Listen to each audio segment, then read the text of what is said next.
Here we are with my old friend, colleague, and Hall of Fame, Steve Flink, and we are going to dedicate the next 15 minutes to the ladies in the year 2024 with some look over 2025. Ciao, Steve. Ciao, Ubaldo. Good to be with you again. Okay, so what do you say about the year of the ladies? I mean, we had Swiatek, that on clay seems to be the best player, but then when we play on hard court, maybe it's Sabalenka.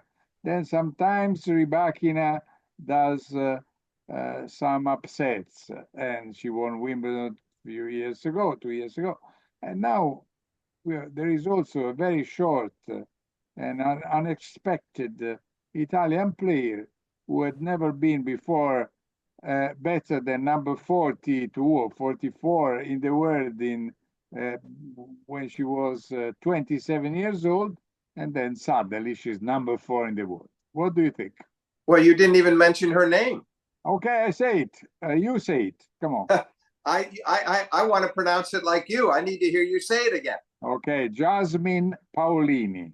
Paolini. Well, Paolini was probably the story of the year, Ubaldo, if you think about it. I mean, we can talk about Sabalenka in a minute because she was the best player. But Paolini, to get to two slam finals in a row, to do this in Roland Garros and Wimbledon, people were mildly or maybe even a bit more than mildly surprised that she got to the Roland Garros final and played well enough against Swiatek, but was outclassed, you might say. But then to do it at Wimbledon right after that, that's where she validated herself. She proved that it was nothing freakish, no fluke what happened in Paris, that she belonged, that she could do well in any major championship. She played well the rest of the year, played well in the year-end championships. So what I was impressed about was she seemed to add a lot of, you think of her more for her speed and her intensity, but she developed, I thought over the course of the year, she added some pace to her shots. She looked better to me on the other surfaces, not just clay. And I just was very impressed with her overall. I thought she brought a lot of spirit to it too, because she's so emotional. I don't think there are many women players, Ubaldo, who connect with crowds the way she does. She has a way about her with the crowds, and they like her, and they like her smile, and they like her determination. And she's also much shorter than most of the other top players, which again makes her a more sympathetic player in their eyes. Yeah, that's true because everyone thinks, well, if she can do it, everyone can do it Right. if you have enough will to work, to improve, and do all your efforts in the right way. And so and also at the end, I was looking when she played the final, the WTA finals. She beat Rybakina, but then who wasn't in great shape if she hadn't played in the last months and so on. But also, if you look the head to head with Sabalenka, you wouldn't expect that she is like 3-2, or I mean, that she has has some winnings versus someone who is so much more powerful, tall, Yes. big, and have those strokes which should destroy her. Instead, she's capable to fight with her, which Well, is she's a great counterpuncher. She uses her speed, and Sabalenka, it reminds me a bit of when some of the matches that Sabalenka plays against Coco Gauff, where yeah, she's afraid of the speed.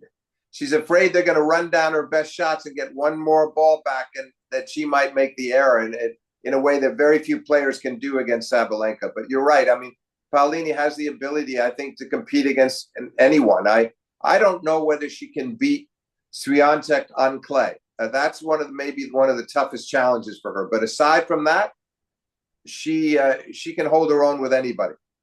what about Coco Golf? Did you expect her doing better? She had a disappointing year, Ubaldo, through the U.S. Open. She'd been in the semis of the Australian and French.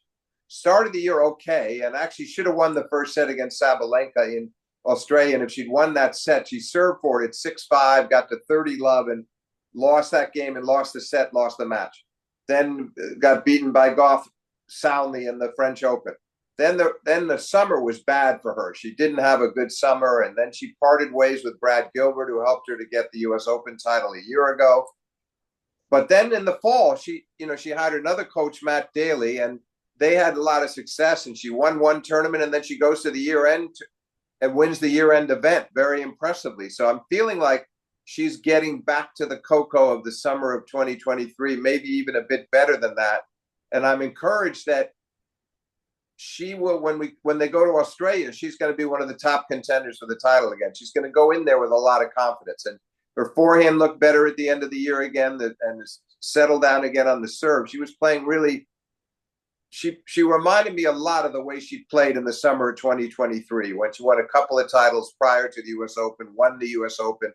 That's how she played at the end of 2024. So she looks to me like she's kind of revitalized and that she's recommitting herself. And maybe the coaching switch worked. I feel badly that she didn't allow Gilbert to stay longer, but the switch seems to be working. Yeah, but then we don't have to forget that she's only 20 years old. Right. She's been around so long, Ubaldo. 2019 Wimbledon, goes back to them playing Venus Williams. She's had really 19, 20, 21, 2, 3, 4. So like 6 years, really. She's basically been around us for 5-6 years.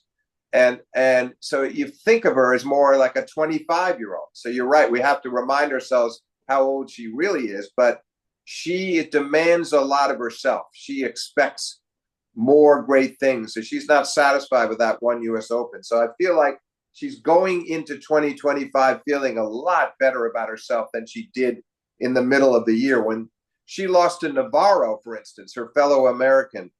She lost to her both at Wimbledon and the U.S. Open. And Navarro's a very good player, Emma Navarro, but still, Coco was not happy about those results. And now she seems on the upswing again. And Krejcikova, she has a lot of talent. She plays a nice tennis to watch, but she's always a little fragile physically. Yeah. She had that great Wimbledon, and she played okay at the end of the year. And I'm not sure what to expect from her. She's had a couple of majors now, and good career, but very up and down. This might be the first time she can show us that she can sustain it. You're right. She's injury prone. I hope that she starts off next year well, because when she's on, she's a lot of fun to watch. She has a very versatile game, and she knows how to attack, and she's good from the baseline. She does everything pretty well, and very good doubles player as well. So I want to see what we get out of her the first 6 months of 2025. I hope it's a lot like what we saw this year. What about the other Americans, Pegula and? Pegula and Navarro. I just mentioned Navarro, of course, had the great year with the wins over Coco at Wimbledon and the Open, and the very good Open where she lost to Sabalenka after beating Coco again. She didn't end the year quite as well, but she's made a lot of progress. She's probably the most improved player among the women. Pegula had been struggling. We know she had been in the previous year up. She spent a lot of time as high as number 3 in the world. And then she kind of slumped a bit. She was hurt earlier in this year, but she had a great summer and capped it off by making the finals of the U.S. Open, where she lost 7-5, 7-5 to Sabalenka and played really well. Should have won the second set where she led 5-3.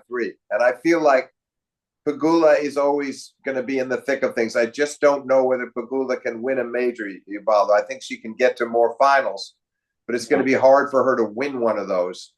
But she's a great professional and does everything well and moves well, and she's fun to watch. Is she a bit like Casper Ruud in the? Could be.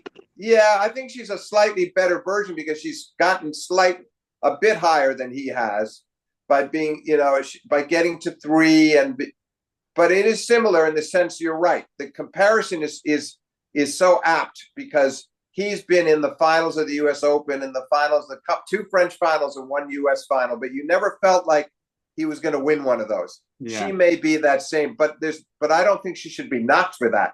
If she gets to a couple of more finals and stays in the top 5, 6 in the world, if she's in that range most of her career, it's nothing to be ashamed of. And I thought she was great to watch at the Open. She beat Swiatek at the U.S. Open. Yeah. Do you think who do you think will be #1 of the ladies next year? I think Sabalenka will stay there, Ubaldo. She got 2 majors this year. I think probably she's good for 2 more next year.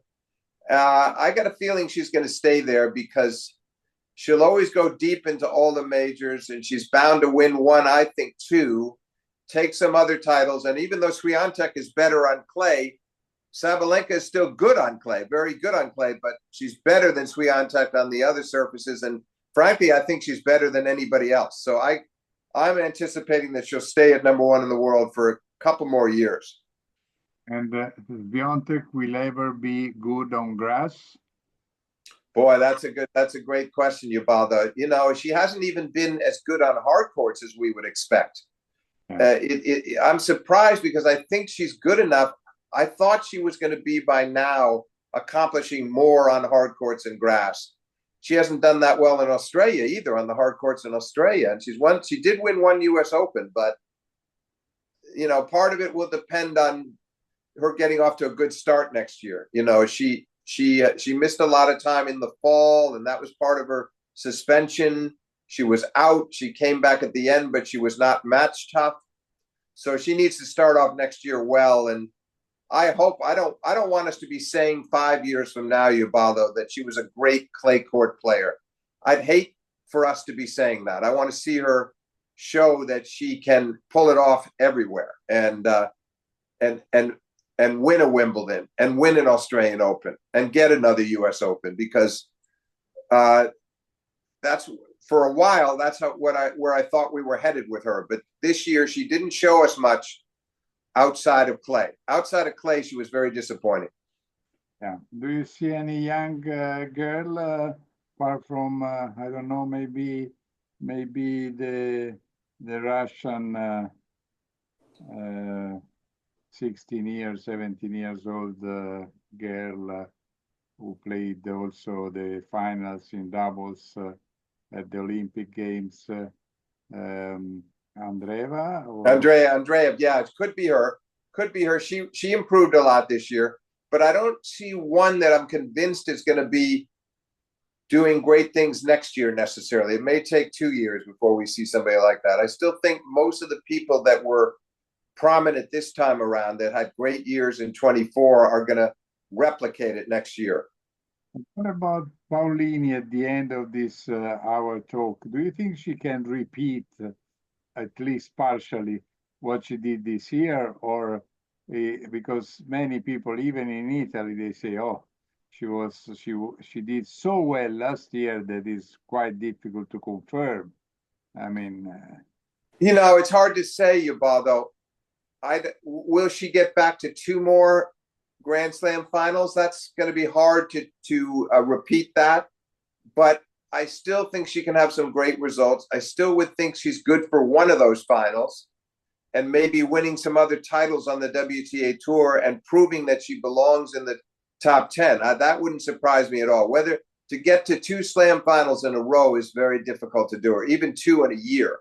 But I still say 1, and I still say she will go deep into many other tournaments and prove that that this year was not an accident. I think she will do that. Okay, listen, Steve, thanks a lot for being with me, with Ruby Tennis, and we will be in touch anyway before Christmas, because I want to share my Merry Christmas with you. Yeah, well, I think the best way you could do that, Ubaldo, is to go down tomorrow to Florence into the post office, put that sweater in a box, and that wonderful blue sweater, and send me that sweater. Well, I usually wear your ties because we swapped ties years ago. Yes, so we did. I will do something. I will do something. Ubaldo, anyway, thanks very much for having me. I enjoyed it. Okay, me too. Thanks a lot. Ciao, Steve. Thanks a lot to my old friend, colleague, and Hall of Famer, Steve Flink.